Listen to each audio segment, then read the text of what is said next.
சட்டமன்ற தேர்தல் தமிழ்நாட்டில் வந்து எதை ஃபோக்கஸ் பண்ணி இருக்கும், எதை நோக்கி இருக்கும், எந்த பிரச்சனையை முன்னெடுத்து இருக்கும்? மற்றவர்களுக்கு தெரியாது.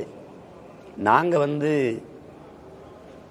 ஒரு பிரச்சனை ரெண்டு பிரச்சனைனா இந்த பிரச்சனையே எந்த இடத்துல எந்த துறையில் பிரச்சனை இல்லைன்னு மட்டும் நீங்கள் சொல்லுங்க, இதுதான் பிரச்சனைன்னு சொல்லுங்க, நாங்கள் அதை முன்னிறுத்தி போறோம். ஒன்று சொல்லுங்க, எது பிரச்சனை இல்லைன்னு சொல்லுங்க. ஆட்சியர் வர்க்கத்தில் இருக்கக்கூடிய அதிருப்தியினுடைய தாக்கம் எப்படி இருக்கும்? இந்த கட்சிகளால மக்களுக்கு அதிருப்தின்னு நீங்க சொல்றீங்களா? திருப்தியான ஆட்சி, நிறைவான ஆட்சி, நல்லாட்சி அப்படிங்கிறது வெறும் சொல்லாட்சியில தான் இருக்கும். இவங்களுக்கு தெரியாது, செய்ய மாட்டாங்க. இவங்களுக்கு தெரியாது, அது இறந்துருச்சு. அந்த ஆட்சி நடத்தணும்னு நினைக்கிற தலைமைகள், அந்த ஆட்சி அதெல்லாம் நமக்கு கனவாயிருச்சு. அது நம்ம தாத்தா காமராஜர் காலத்தோட முடிஞ்சிட்டு, பேரறிஞர் அண்ணா வரைக்கும் இருந்த அரசியல் நேர்மை, தூய்மை, ஆனால் நாகரிகம் அதெல்லாம் செத்துருச்சு. என்னைக்கு ஐயா கருணாநிதி அந்த நாற்காலியில் உட்கார்ந்தாரோ அன்னையிலிருந்து தீய அரசியல் ஆட்சி முறையின் தொடக்கம் உருவாயிருச்சு. அதுக்கப்புறம் அதை எதிர்பார்த்து இதை முற்று முழுதா தகர்த்து, பகத்சிங் சொன்னதுதான், வெளிப்படையாகவே அநீதிகளால் கட்டமைக்கப்பட்ட ஒரு சமூகத்தை தகர்த்து முற்று முழுதாக புதிய ஒரு சமூகம் படைப்பதற்கு பெயர்தான் புரட்சிங்கிறார். இப்ப வெளிப்படையாகவே அநீதிகளால் கட்டமைக்கப்பட்டுருச்சு. ஏன் நாடு, மற்ற நிலப்பரப்பை விடுங்க, இந்தியாவில் ஏன் நிலம், லஞ்சம் தெரியுது, ஊழல் தெரியுது, வளக்கொள்ளை தெரியுது. இதே கிருஷ்ணகிரியில் தானே ஒரு நாளைக்கு 1 லட்சம் டன் கர்நாடகா எடுத்துட்டு போகுது லாரியிலேருந்து. லாரி உரிமையாளர் சங்கர் யுவராஜ் பேசுறாரு. அப்போ ஒரு நாளைக்கு 1 லட்சம் டன்னா அவரும் அளந்து பார்க்கல சொல்றாரு. அப்போ ஒரு ஆண்டுக்கு எவ்வளவு? இது 10 ஆண்டுகளுக்கு தொடர்ந்த மழை எங்க இருக்கும்? கண்ணுக்கு தெரிஞ்ச மீத்தேன், ஈத்தேன் எல்லா வளங்களும் சுரண்டப்படுது. மணல் சுரண்டப்படுது, மண்ணு சுரண்டப்படுது, காடுகள் அழிக்கப்படுது. அப்போ நீங்க காடு நீர் அது அழிக்கப்பட்டால் நான் நட்டு வச்சிடலாம், காட்டை நீரை தேக்கி வச்சிடலாம். மலையை மணலை எப்படி உருவாக்குவீங்க?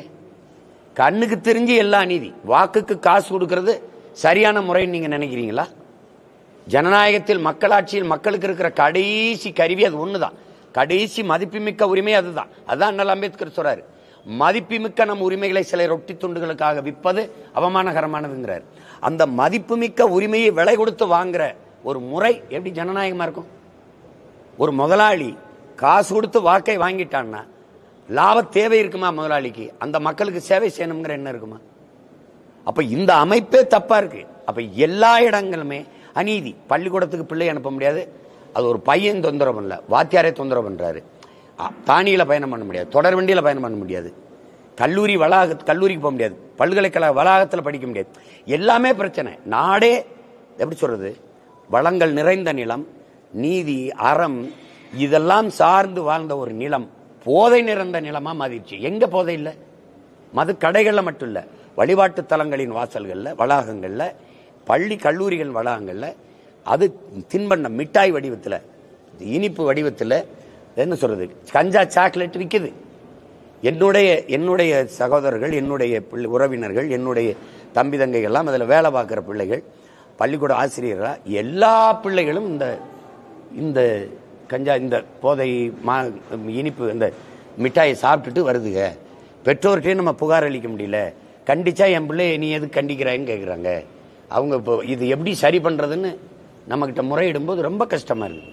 நீங்கள் பார்க்கலையா, டாஸ்மாக் கடைகளில் சீருடையோட பிள்ளைகள் போய் வாங்கி குடிக்கிறது, சின்ன சின்ன குழந்தையெல்லாம் குடிக்கிறத பார்க்கலையா? மது குடிக்கிறது, இந்த மாதிரி இதெல்லாம் ரொம்ப இப்போ ஒரு தகுதியாக மாறிட்டதை நீங்கள் பார்க்குறீங்க. இப்போ அந்த மாதிரி சமூகம் ரொம்ப தப்பாயிருச்சு. நீங்கள் இப்போ பார்த்தீங்கன்னா புஷ்பான்னு ஒரு படம் ஓடுது. அந்த படத்தில் செம்மரக்கட்டையை வெட்டி விற்கிறது தப்பு. ஆனால் வெட்டி விற்கிறது, கடத்துற கதாநாயகன். அதை தடுக்க போராடுற காவல்துறை இருக்காங்க, அவன் வில்லன். அந்த வில்லன் தற்கொலை பண்ணி செத்துறதா படம் வருது. அப்ப நல்லவன் இந்த குற்றத்தை தடுக்க போராடுகிற காவல்துறை தோத்து செத்து போகுது. இந்த குற்றவாளிகள் அவன் கதாநாயகனா சமூகத்துக்கு போற்றப்படுறான் அப்படின்னா எப்படி கட்டமைக்கப்படுது சொல்லுங்க? எப்படி கட்டமைக்கப்படுது? அரசு அறிவை வளர்க்கும் கல்வியை தனியாருக்கு விற்க கொடுத்துருச்சு, உயிரை காக்கும் மருத்துவத்தை தனியாருக்கு விற்க கொடுத்துருச்சு, சாலை ஓடுதல் பராமரித்தலை தனியார் கொடுத்துருச்சு, ஒரு இடம் விட்டு இடம்பெயர்ற போக்குவரத்தை தனியார் கொடுத்துருச்சு. அது விண்ணூர்ல இருந்து தொடர்வண்டியிலிருந்து எல்லாம். நாட்டின் பாதுகாப்பு ராணுவத்தையே தனியாற்ற கொடுத்துருச்சு. 100 விழுக்காடு அந்நிய முதலீடை கொண்டு வரலான்னு இருந்துச்சு. சீருடை ஒருத்தன் தைக்கிறான், உணவு ஒருத்தன் பரிமாறுறான். உங்களுக்கு விளங்குதுன்னு நினைக்கிறேன். எல்லாமே போயிட்டது. இது எல்லாத்தையுமே கொடுத்துருச்சு இந்த நாடு. மின் உற்பத்தி விநியோகம் தனியா இருக்கு, சூரிய ஒளி மின்பூங்கா தனியா இருக்கு, காற்றாலா தனியா இருக்கு, எல்லாம் தனியா இருக்கு. ஆனா சாராயம் மட்டும் அரசு விக்குது அப்படின்னா எவ்வளவு பெரிய கொடுமை இருக்கு பாருங்க. இது அநீதின்னு நீங்க நினைக்கிறீங்களா இல்லையா? எந்த ஒரு வேலையாவது பணியிட மாற்றமா, பணி நியமனமா, இல்ல பணி உயர்வா பணம் கொடுக்காம உங்களால சாதிச்சிட முடியும்னு யாராவது சொல்லு.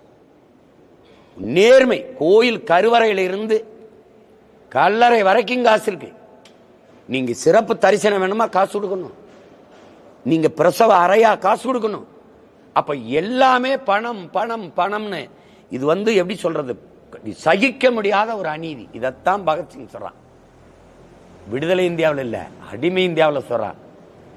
வெளிப்படையாகவே அநீதிகளால் கட்டமைக்கப்பட்டுருச்சு. உங்களால ஊழல் லஞ்சம் இருக்குன்னு தெரியும், தடுக்க முடியுமா? உங்களால வழக்கொள்ளை இருக்குன்னு தெரியும், தடுக்க முடியுமா? முடியல பாருங்க, முடியல. அப்ப என்ன செய்யறது? இந்த சமூகத்தை தகர்க்கணும்டாங்கிறான். புதுசா வேற சமூகம் கட்டணும். ஒரே தீர்வு புரட்சி தான், ரெவல்யூஷன் தான். அது ஒன்னாலதான் தலைகள் மாற்றத்தை ஏற்படுத்த முடியும். சீர்திருத்தம் வேற, புரட்சி வேற. சீர்திருத்தம் என்பது இந்த கட்டடத்துக்கு வெள்ளை அடிப்பது, இந்த ஜன்னலை மாத்தி வேற ஜன்னல் வைப்பது, இந்த கதவு சரியா இல்லைன்னு மாத்திட்டு வேற செப்பனிடுவது சீர்திருத்தம். இந்த கட்டடத்தை இடிச்சிட்டு வேற கட்டடம் விருப்பம் போல நல்ல கட்டடம் கட்டுவதுங்கிறதான் புரட்சி. இங்க எல்லாமே தப்பா இருக்கு இந்த அமைப்பு. நான் அமைப்பு தப்புங்கிறேன், அதை ஐயா ரஜினிகாந்த் போன்றவர்கள் சிஸ்டம் ராங்குங்கிறாங்க ஆங்கிலத்தில். அதுதான் இங்க இருக்கிறது. இந்த முறையில் நல்ல அரசியல் என்பதோ நல்ல ஆட்சி என்பதோ கனவிலும் கனவு. இது சாத்தியம் இல்லை. அப்போ ஒண்ணுதான், இலங்கையில வந்தது, பங்களாதேஷில் வந்தது, இங்க வருமானு கேட்காதீங்க, வருது, வரும், காத்திருங்க. இந்த பக்கத்தில் இங்க நடந்தது அது ட்ரெய்லர் தான். பங்களாதேஷ் இலங்கையின் முன்னோட்டம் தான்.